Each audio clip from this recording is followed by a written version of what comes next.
नूह। वह शोर मचाने वाला आदमी नहीं है, वह तलवार उठाने वाला नायक भी नहीं है, उसका बल भीतर है। उत्पत्ति 6 कहती है कि नूह ने परमेश्वर के साथ चलना सीखा था। यह कितनी गहरी बात है। जब दुनिया दौड़ रही थी, नूह चल रहा था। जब लोग अपनी इच्छा के पीछे भाग रहे थे, नूह परमेश्वर की राह पर था। जब बाकी लोग धरती को हिंसा से भर रहे थे, नूह अपने घर में एक अलग तरह की हवा बचाए हुए था। परमेश्वर का दुख भी इस कहानी में बहुत बड़ा है। वह सिर्फ क्रोधित न्यायी नहीं, दुखी सृष्टिकर्ता भी है। शास्त्र कहता रात गहरी है, रेगिस्तान की हवा धीमे धीमे चल रही है, दूर कहीं अलाव जल रहा है। उसके चारों ओर बैठे लोग चुप हैं, जैसे किसी पुराने राज्य का इंतजार कर रहे हों। आज की कहानी सिर्फ दानवों की नहीं है, यह डर और विश्वास की कहानी है। यह उस सवाल की कहानी है जिसने बहुत लोगों को उलझाया है। अगर महाप्रलय ने धरती पर हर जीव को मिटा दिया, जैसा कि उत्पत्ति 7 बार बार कहती है, तो फिर बाद में कनान देश में फिर से दैत्य जैसे लोग कैसे दिखे? क्या बाढ़ से कोई बच गया था? क्या परमेश्वर का न्याय अधूरा रह गया था? या क्या हम किसी ऐसी बात को एक ही शब्द में पढ़ते रहे, जिसे पवित्र शास्त्र बहुत सावधानी से अलग अलग नामों में बताता है? आज हम उस धुंध के भीतर उतरेंगे जहां डर ने शब्दों को मिला दिया और जहां वंशावली ने सच को बचा कर रखा। हम नूह के जहाज से लेकर कनान की पहाड़ियों तक चलेंगे। हम जासूसों के साथ उस भूमि में प्रवेश करेंगे जहां अंगूर के गुच्छे भारी थे, पर दिल और भी भारी हो गए थे। हम कालेब की आवाज सुनेंगे, जो भीड़ के शोर से ऊंची थी।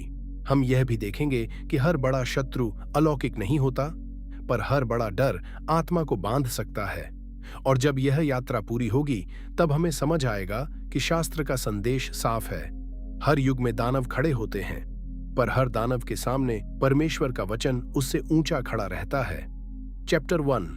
प्रलय से पहले की दुनिया, जहां अंधेरा बढ़ गया। बहुत पुराने समय में, जब धरती अभी जवान थी और इंसान की उम्र लंबी होती थी, संसार बाहर से सुंदर दिखता था, पर भीतर से टूट चुका था। खेत थे, नदियां थीं, पशु थे, परिवार थे, नगर बस रहे थे, पर मनुष्य का मन धीरे धीरे कठोर हो गया था। उत्पत्ति 6 हमें बताती है कि मनुष्य के मन के विचार हर समय बुराई की ओर झुके रहते थे। इसका मतलब यह नहीं कि दुनिया में कोई हंसी नहीं थी, कोई घर नहीं था, कोई प्यार नहीं था। मतलब यह था कि बुराई ने मनुष्य के भीतर घर बना लिया था। बाहर जीवन चलता था, पर भीतर सत्य और भय, लालच और बल, हिंसा और अभिमान की जड़ें गहरी हो चुकी थीं। उसी अंधेरे समय में शास्त्र एक रहस्यमय नाम बोलता है, नेफिलीम। बहुत लोग इस शब्द को सुनते ही कल्पना की दुनिया में चले जाते हैं, पर शास्त्र हमें पहले डराने नहीं, समझाने आया है। यह नाम उस समय की भयावहता का एक हिस्सा बनकर सामने आता है। कुछ लोगों ने उन्हें गिरे हुए कहा, कुछ ने उन्हें ऐसे लोगों की तरह समझा जिनकी उपस्थिति ही दूसरों पर भारी पड़ती थी। वे उस युग की अशांति, ताकत और आतंक का एक चिन्ह बन गए। पर चाहे हम उनके बारे में कितना भी सोचें, शास्त्र की मुख्य बात यह नहीं बदलती। धरती हिंसा से भर गई थी। जरा उस संसार की कल्पना करो। बाजारों में आवाजें हैं, पर न्याय नहीं। घरों में दीपक हैं, पर शांति नहीं। शक्तिशाली लोग कमजोरों को दबाते हैं। नाम, बल और डर का राज चलता है। जब कोई आदमी बहुत बड़ा, बहुत कठोर, बहुत निर्दयी बनता है, तो लोग उसका नाम धीरे से लेते हैं। बच्चों को उससे डराया जाता है। माएं दरवाजे जल्दी बंद करती हैं। बुजुर्ग चुप होकर सिर झुका लेते हैं। मनुष्य की ताकत अब रक्षा नहीं, दबाव का साधन बन गई थी। है कि मनुष्य को बनाने पर उसे शोक हुआ। यह वाक्य बहुत भारी है। इसका अर्थ यह नहीं कि परमेश्वर गलती करता है। इसका अर्थ यह है कि मनुष्य की बुराई इतनी गहरी हो गई थी कि सृष्टि का हृदय ही रो उठा। जो हाथ जीवन देता है, वही अब न्याय की तैयारी कर रहा था। नूह को आदेश मिला, एक जहाज बनाओ। सूखी जमीन पर लंबे समय तक लोगों के देखते देखते यह सिर्फ लकड़ी का काम नहीं था, यह विश्वास का काम था। हर चोट, हर तख्ता, हर जोड़ एक गवाही था कि न्याय आने वाला है। शायद लोगों ने उसका मजाक उड़ाया होगा। शायद बच्चों ने हंसकर कहा होगा, यह बूढ़ा पागल हो गया है। शायद बड़े लोग कंधे उचकाकर आगे बढ़ गए होंगे। लेकिन नूह ने काम बंद नहीं किया। नेफिलीम का रहस्य उस समय के भय का हिस्सा था, पर नूह की आज्ञाकारिता उस समय की आशा बन गई। यही बात हमें समझनी होगी। शास्त्र का ध्यान डरावनी जातियों पर नहीं, परमेश्वर की दृष्टि पर है।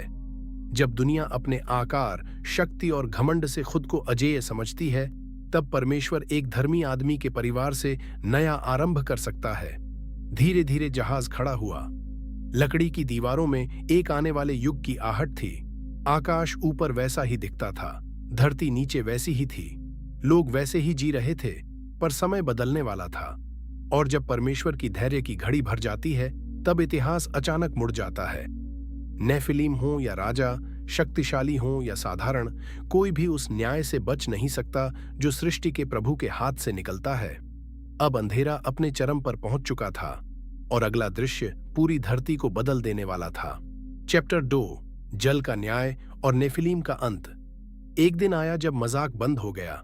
हवा में कुछ अलग था। धरती सांस रोके खड़ी थी।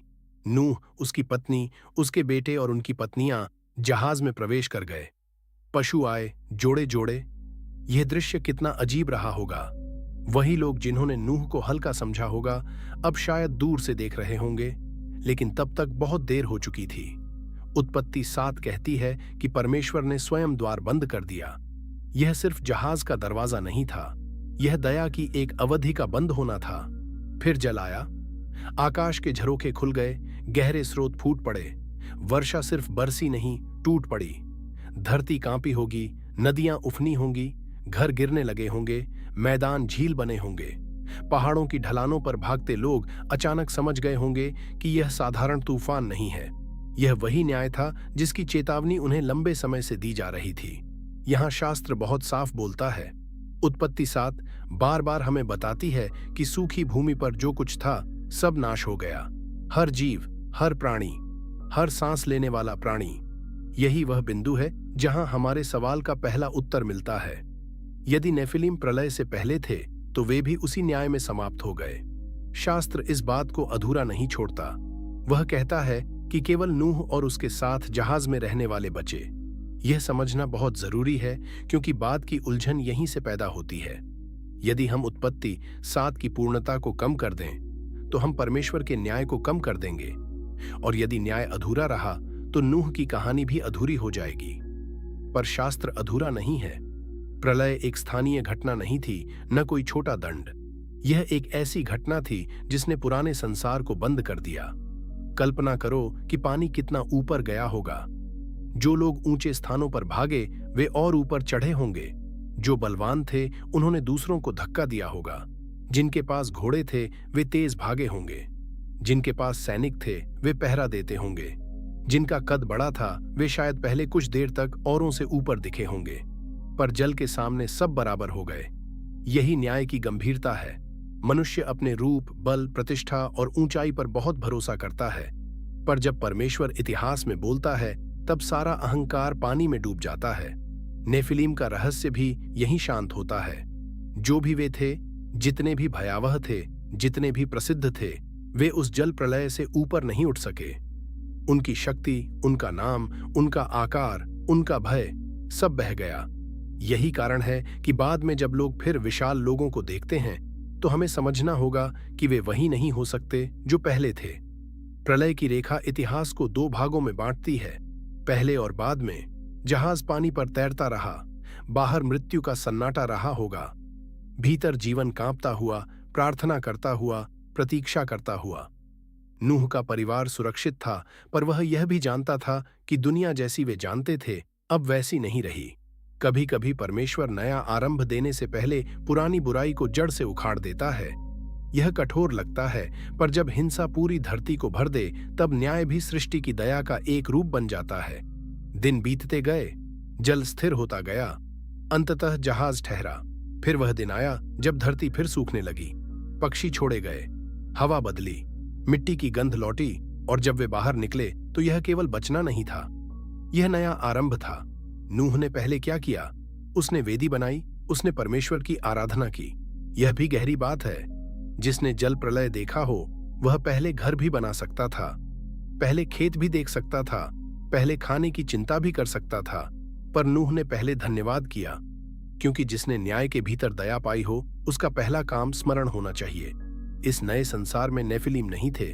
पुरानी हिंसा की वह दुनिया समाप्त हो चुकी थी, पर मनुष्य का दिल अभी भी वही था जिसे बदलने के लिए केवल बाहरी रीसेट काफी नहीं था। यही कारण है कि बाढ़ के बाद भी इतिहास में संघर्ष आते हैं। फर्क यह है कि अब हमें नई वंशावलियां मिलती हैं, नए परिवार, नई जातियां, नई भूमि, और यही अगला दरवाजा खोलता है। अगर बाद में विशाल लोग दिखे तो वे किस वंश से आए? यह सवाल हवा में तैरता रहा और उसका उत्तर जल के नीचे नहीं, वंश की रेखाओं में छिपा था। चैप्टर 3, प्रलय के बाद की धरती और कनान की वंश रेखा। जब प्रलय के बाद नई धरती पर जीवन फिर फैलने लगा, तब सब कुछ धीरे धीरे हुआ। खेत फिर बने, परिवार बढ़े, भाषा अभी एक थी पर मन अलग अलग दिशा में चलने लगे। नूह के 3 बेटे शेम, हाम और येपेत नई दुनिया के मूल परिवार बने। उत्पत्ति 10 कोई सूखी सूची नहीं है जिसे जल्दी जल्दी पढ़कर छोड़ दिया जाए। यह इतिहास का नक्शा है। इसमें परमेश्वर हमें दिखाता है कि बाढ़ के बाद कौन कहां गया, कौन किसका पिता बना और किससे कौन सी जातियां निकलीं। यही वह अध्याय है जो बाद के दानवों के सवाल को खोलता है। हाम की रेखा में एक नाम आता है, कनान, और कनान की संतानें आगे चलकर उस भूमि में बसती हैं जिसे इजरायलियों ने बहुत बाद में देखा। इस वंश से अनेक जातियां निकलीं। यही वे लोग थे जिन्होंने नगर बसाए, दीवारें खड़ी कीं और अपने अपने देवताओं, रीति रिवाजों और शक्ति के ढांचे बनाए। समय के साथ कुछ परिवार दूसरों से अधिक प्रभावशाली बने। कुछ नगर इतने प्रसिद्ध हुए कि उनका नाम ही उनकी पहचान बन गया। यहीं से हमें एक और नाम मिलता है, अरबा। बाद में हेब्रोन से जुड़ी परंपरा में यह नाम बड़ा हो जाता है। यह कोई प्रलय से बचा हुआ पुराना नेफिलीम नहीं था। यह प्रलय के बाद की दुनिया का व्यक्ति था, कनानी वंश की धरती का आदमी। उससे जुड़ी रेखा आगे चलकर अनाक तक पहुंचती है और अनाक से निकलते हैं अनाकीम, अर्थात अनाक के वंशज। यही वे लोग हैं जिन्हें बाद में गुप्तचर देखते हैं और जिनसे डरकर कांप उठते हैं। अब यहां बहुत बड़ा फर्क समझना होगा। प्रलय से पहले की दुनिया के नेफिलीम और प्रलय के बाद की भूमि के अनाकीम एक नहीं थे। वे अलग समय के, अलग संदर्भ के, अलग वंश के लोग थे। पर जब बाद के लोग एक जैसे भय में दोनों को देखने लगे तो शब्दों ने आकार बदल लिया। आधुनिक भाषाओं में यह फर्क और धुंधला हो गया, क्योंकि कई अलग अलग इब्रानी शब्दों को एक ही आसान शब्द जायंट या दानव में बदल दिया गया। इससे पाठक को लगता है कि हर बड़ा आदमी एक ही जाति से है, पर शास्त्र ऐसा नहीं करता। इब्रानी में अलग अलग नाम हैं। नेफिलीम, अनाकीम, रफाईम और गिब्बोरीम जैसे शब्द एक ही बात नहीं कहते। कुछ किसी वंश की ओर इशारा करते हैं, कुछ बलवान योद्धाओं की ओर, कुछ लंबे लोगों की जाति की ओर, कुछ पुराने लोगों की स्मृति की ओर। जब भाषा की यह बारीकी मिट जाती है तो रहस्य पैदा हो जाता है जहां असल में स्पष्टता थी। सोचो, अगर किसी गांव में एक परिवार बहुत लंबे लोगों का हो और दूसरे गांव में बहुत बलवान योद्धाओं का नाम हो और तीसरे नगर में पुराने भयानक लोगों की कहानियां हों, तो समय के साथ लोग सबको मिलाकर एक ही डरावना शब्द बोलने लगेंगे। यही मनुष्य की आदत है।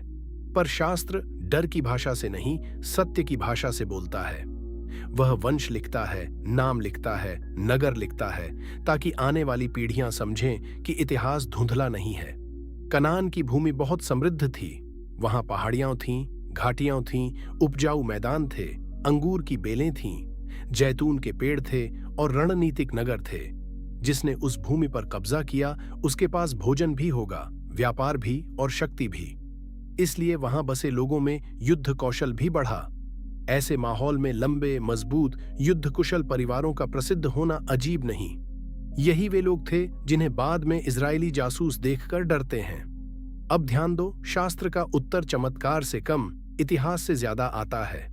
यह कहने के बजाय कि कुछ रहस्यमय लोग बाढ़ से बच गए, वह कहता है, वंश देखो, नाम देखो, रेखा देखो। प्रलय के बाद नए परिवार बने। उन्हीं परिवारों में कुछ प्रसिद्ध, कुछ भयभीत करने वाले, कुछ असाधारण कद वाले लोग पैदा हुए। इसमें प्रलय की पूर्णता को तोड़ने की जरूरत नहीं पड़ती। यह भी परमेश्वर की बुद्धि है कि उसने इतिहास को केवल घटनाओं से नहीं, वंशावलियों से भी बांधा। क्योंकि घटनाएं भावनाओं में बदल जाती हैं, पर वंश रेखा सच को पकड़े रहती है।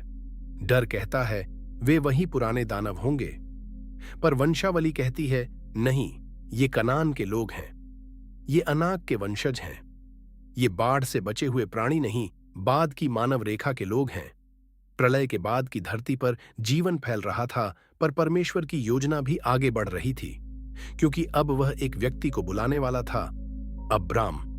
उसके माध्यम से एक वाचा बनेगी, एक जाति खड़ी होगी, और एक दिन उसी जाति को उसी भूमि के सामने खड़ा होना होगा जहां अनाक के वंशज रहते थे। कहानी अब केवल इतिहास नहीं रहेगी, यह विश्वास की परीक्षा बन जाएगी।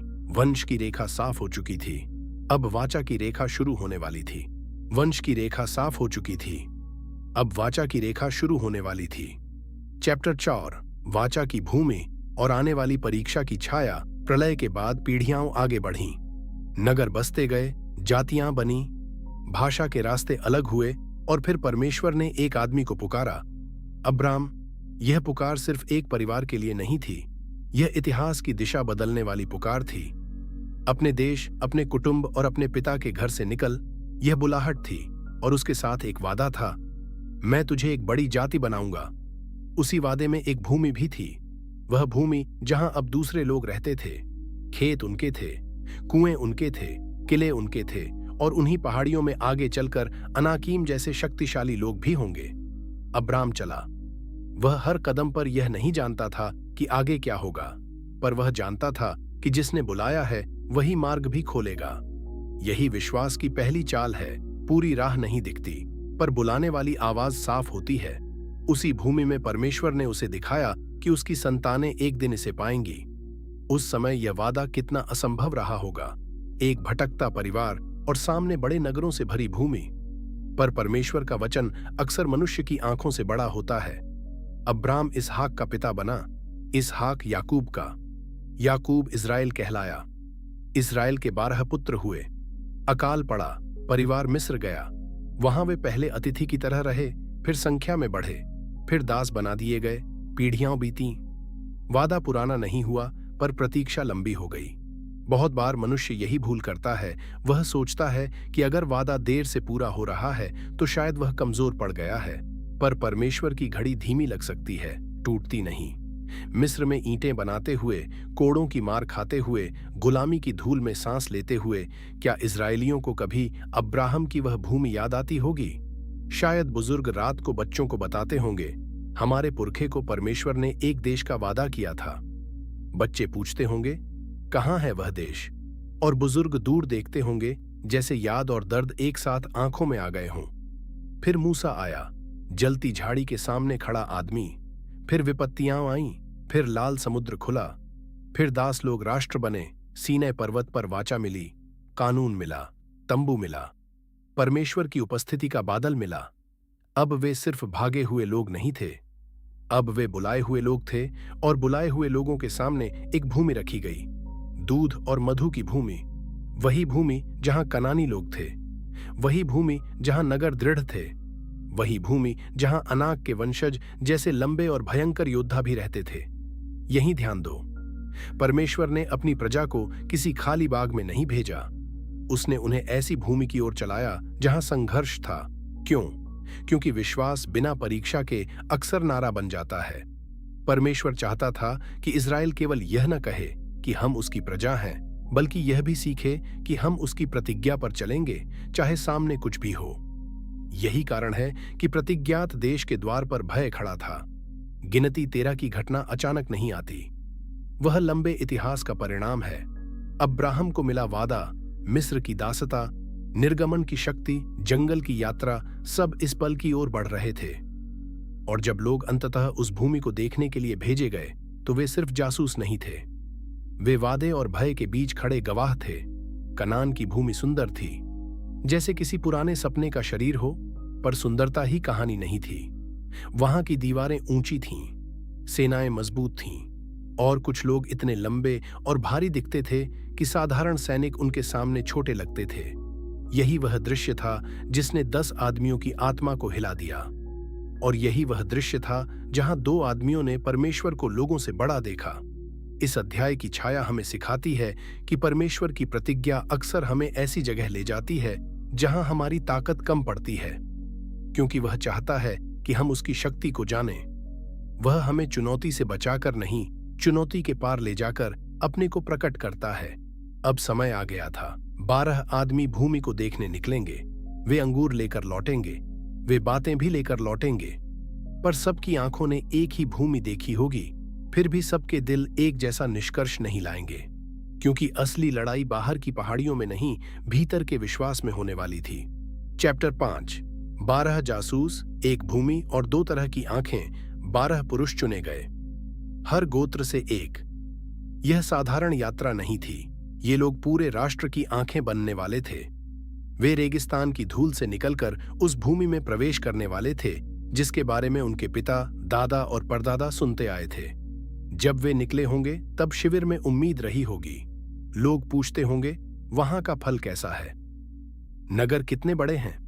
क्या सच में वह भूमि दूध और मधु से बहती है? बच्चों की आंखों में चमक रही होगी, बूढ़ों के दिल में पुरानी प्रतिज्ञा हिल रही होगी। जासूस भूमि में गए।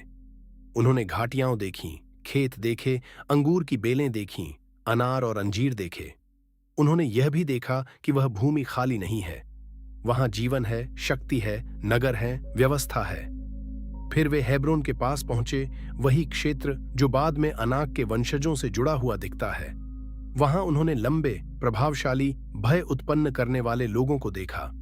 कुछ के नाम याद रहे होंगे, कुछ की चाल, कुछ की आवाज, कुछ के कंधों की चौड़ाई, कुछ की तलवारों की चमक। डर का असर यही होता है, वह हमारे मन में कुछ दृश्यों को बहुत बड़ा कर देता है। 40 दिन बाद वे लौटे, वे फल भी लाए। एक डंडे पर टंगा अंगूर का भारी गुच्छा अपने आप में गवाही था कि भूमि समृद्ध है। पहले शब्द अच्छे थे, हाँ, भूमि सच में अच्छी है। पर फिर आवाज बदली। लेकिन इतिहास में कई बार विश्वास इसी छोटे शब्द पर फंस जाता है। लेकिन वहां के लोग बलवान हैं, नगर बड़े और किलेबंद हैं, और हमने वहां अनाक के वंशज देखे। अब दृश्य बदलता है, पूरे शिविर का ध्यान उनके मुंह पर है, हर शब्द लोगों के भविष्य पर भार डाल रहा है। 10 जासूस अपनी आंखों के अनुभव से आगे नहीं जा सके। उन्होंने जो देखा उसी को अंतिम सच मान लिया। उन्होंने कहा कि वे लोग बड़े हैं, हम छोटे हैं। उनका निष्कर्ष इतना गहरा था कि उन्होंने यह भी कहा, हम अपनी ही नजर में टिड्डियों जैसे थे और उनकी नजर में भी वैसे ही थे। यह वाक्य बहुत कुछ खोल देता है। ध्यान दो, उन्होंने सिर्फ उन लोगों का आकार नहीं देखा, उन्होंने अपने मूल्य को भी छोटा कर दिया। डर पहले बाहर की वस्तु को बड़ा करता है, फिर भीतर के मनुष्य को छोटा। यही हुआ। अनाक के वंशज शायद सचमुच लंबे थे, शायद युद्ध में कठोर थे, शायद उनका स्वर भारी था। पर जासूसों का सबसे बड़ा संकट यह नहीं था कि सामने लोग बड़े थे, बल्कि यह था कि भीतर विश्वास छोटा हो गया था। और फिर कालेब बोला, शोर के बीच, भय के बीच, लोगों की घबराहट के बीच, उसने कहा, हम अवश्य चढ़ाई करके उस देश को ले लेंगे, क्योंकि निश्चय हम उससे बढ़कर हैं। यह घमंड की भाषा नहीं थी, यह भरोसे की भाषा थी। कालेब ने वही भूमि देखी थी, वही नगर, वही लोग, वही अनाकीम, पर उसके निष्कर्ष अलग थे। क्यों? क्योंकि उसने दृश्य के साथ वादा भी देखा। डर ने 10 लोगों की आंखों से परमेश्वर को हटा दिया। विश्वास ने कालेब की आंखों में परमेश्वर को सामने रखा। यहोशू भी उसी सत्य के साथ खड़ा था। दोनों जानते थे कि यह युद्ध आसान नहीं होगा। वे यह नहीं कह रहे थे कि कुछ नहीं है, सब ठीक है। वे कह रहे थे कि जो है उससे बड़ा परमेश्वर है। यही सच्चा विश्वास है। वह खतरे से इनकार नहीं करता, वह खतरे के ऊपर परमेश्वर को रखता है। अब इसी घटना में वह पुराना सवाल फिर सिर उठाता है, क्या ये वही नेफिलीम थे? गिनती 13 में जासूसों की भाषा में नेफिलीम जैसा शब्द आता है, पर संदर्भ में वे जिन लोगों को देख रहे हैं उन्हें अनाक के वंशज कहते हैं। यहां बहुत संभव है कि डर ने पुराने प्रसिद्ध नाम को फिर उपयोग किया हो, जैसे कोई आज किसी भयानक आदमी को देखकर कह दे, वह तो राक्षस है, जबकि वह सचमुच कोई अलौकिक जीव नहीं। जासूसों की बात में इतिहास से ज्यादा भय बोल रहा था। यही कारण है कि शास्त्र की वंश रेखा और शब्दों की बारीकी बहुत जरूरी है। डर नामों को मिला देता है, परमेश्वर का वचन उन्हें अलग करता है। 12 में से 10 ने लोगों के सामने दीवार खड़ी कर दी, 2 ने दरवाजा दिखाया। यही हर पीढ़ी की लड़ाई है। कुछ लोग सच देखकर रुक जाते हैं, कुछ लोग सच देखकर भी वादा नहीं छोड़ते। उस रात शिविर में रोना शुरू हुआ होगा, परिवारों ने चिंता की होगी। लोग बोले होंगे, काश हम मिस्र में ही मर जाते। ये कितना दुखद है। वही लोग जिन्हें समुद्र के बीच से रास्ता मिला, अब पहाड़ियों के बीच डर में डूब गए। जब विश्वास कमजोर पड़ता है तब पुरानी गुलामी भी सुरक्षित लगने लगती है। पर कहानी यहीं नहीं रुकती, क्योंकि अगले पल यह साफ होगा कि भूमि की लड़ाई तलवार से पहले हृदय में हार या जीत जाती है। चैप्टर 6 शब्दों का भ्रम, डर की भाषा और शास्त्र की सटीकता। कभी कभी समस्या वहां नहीं होती जो हम देखते हैं, बल्कि वहां होती है कि हम उसे क्या नाम देते हैं। जासूसों ने अनाक के वंशजों को देखा, पर उनके डर ने उन्हें पुराने भय की भाषा में वर्णन किया। यही वजह है कि बहुत लोगों को लगता है कि प्रलय के पहले वाले नेफिलीम ही बाद में फिर दिखे। पर जब हम ध्यान से पढ़ते हैं तो शास्त्र हमें जल्दबाजी से रोकता है। इब्रानी भाषा में अलग अलग समूहों, वंशों और प्रकारों के लिए अलग शब्द हैं। नेफिलीम, अनाकीम, रफाइम और बलवान पुरुषों के लिए प्रयुक्त शब्द ये सब एक नहीं। पर जब अनुवादों में सबको दानव या जायंट कह दिया गया तो अर्थ की महीन रेखाएं मिट गईं। यह वैसा है जैसे अलग अलग पहाड़ों को दूर से देखकर कोई सबको एक ही नाम दे दे, पर जो व्यक्ति पास जाकर देखता है वह जानता है कि हर पहाड़ की चट्टान, रंग, ऊंचाई और रास्ता अलग है। जासूसों की रिपोर्ट में डर और तथ्य साथ साथ चल रहे हैं। तथ्य यह था कि भूमि अच्छी थी, तथ्य यह था कि नगर मजबूत थे, तथ्य यह था कि अनाक के वंशज वहां थे। पर डर ने इन तथ्यों पर अपनी छाया डाल दी। उसने उनकी सोच को बढ़ा चढ़ाकर ऐसा बना दिया कि वे स्वयं अपने को टिड्डी कहने लगे। डर अक्सर सच्चाई का उपयोग झूठा निष्कर्ष बनाने के लिए करता है। वह पूरी झूठी कहानी नहीं बनाता, वह आधा सच लेकर पूरा भय बनाता है। यही जगह है जहां हमें शास्त्र की विनम्र सटीकता पर ध्यान देना चाहिए। परमेश्वर ने वंशावलियों को यूं ही नहीं दिया। उसने नाम इसलिए बचाए ताकि भविष्य के पाठक समझें कि बाढ़ के बाद जो लोग लंबे, बलवान और भयावह थे वे नूह के पहले संसार से बचे हुए जीव नहीं, बल्कि बाद के मानव वंश की जातियां थीं। अनाकीम, अनाक से, अनाक कनानी रेखा से जुड़ा और कनान हाम की रेखा से। सब कुछ प्रलय के बाद की मानव दुनिया के भीतर है। इस सत्य का आध्यात्मिक अर्थ भी गहरा है। अगर लोग यह मान लें कि सामने वाला शत्रु किसी अलौकिक अजेय शक्ति से आया है तो उनका मन पहले ही हार जाता है। लेकिन यदि वे समझें कि सामने वाले भी मनुष्य हैं, बलवान, ऊंचे, प्रशिक्षित, पर फिर भी मनुष्य, तो लड़ाई की प्रकृति बदल जाती है। तब प्रश्न यह नहीं रहता कि क्या यह असंभव है, बल्कि यह बन जाता है कि क्या परमेश्वर की मदद से यह संभव है। यही बदलाव कालेब और यहोशू के भीतर था। शास्त्र हमें अंधविश्वास नहीं, सही दृष्टि देता है। यह नहीं कहता कि हर बड़ी चीज रहस्य है। यह भी नहीं कहता कि हर रहस्य साधारण है। यह बस सच को उसके स्थान पर रखता है। प्रलय से पहले नेफिलीम थे और वे प्रलय में नष्ट हुए। बाद में अनाकीम थे, मानव वंश में उत्पन्न लंबे और शक्तिशाली लोग। और फिर इतिहास आगे बढ़ा, जहां कुछ और लंबे योद्धाओं का वर्णन आता है, जैसे रफाइम से जुड़े लोग, या आगे चलकर पलिश्ती योद्धा गोलियत। ये सब एक ही घटना का दोबारा प्रकट होना नहीं, बल्कि अलग ऐतिहासिक समूह हैं। यहां एक और बात समझनी चाहिए। डर को अक्सर नामों का भ्रम पसंद है, क्योंकि जब कुछ धुंधला हो तब वह और भयानक लगता है। बच्चे अंधेरे कमरे में पर्दे को भूत समझ लेते हैं। उसी तरह लोग किसी ऊंचे शत्रु को देखकर पुरानी कहानियों के सबसे भयावह नाम उसमें डाल देते हैं। पर सुबह की रोशनी बताती है कि चीज क्या थी। शास्त्र वही सुबह की रोशनी है। 10 जासूस रात की भाषा बोल रहे थे, कालेब और यहोशू सुबह की भाषा। 10 कह रहे थे हम नहीं कर सकते। 2 कह रहे थे यदि यहोवा हमसे प्रसन्न है तो वह हमें उस देश में ले जाएगा। यही फर्क पूरी पीढ़ी का भाग्य तय कर देता है। इस अध्याय का संदेश केवल भाषाई नहीं, आत्मिक भी है। यदि हम अपने भय को गलत नाम दे दें तो हम उससे अधिक डरेंगे। यदि हम शास्त्र के सत्य से उसे सही नाम दें तो हम उसे सही जगह पर रख पाएंगे। सामने का शत्रु बड़ा हो सकता है, पर वह परमेश्वर से बड़ा नहीं। और अगर हम नामों के भ्रम में पड़ जाएं, तो हम अपने दिल में ऐसे पहाड़ खड़े कर लेते हैं जो वास्तव में उतने ऊंचे नहीं होते। इसलिए अगली बार जब इजराइल का शिविर रात भर रोएगा, हमें पता होगा कि असली संकट अनाकीम का आकार नहीं था। असली संकट यह था कि लोगों ने शास्त्र के वचन से ज्यादा अपने डर की आवाज सुन ली थी। और जब कोई प्रजा डर की आवाज को वचन से ऊंचा कर दे, तब उसका रास्ता लंबा हो जाता है।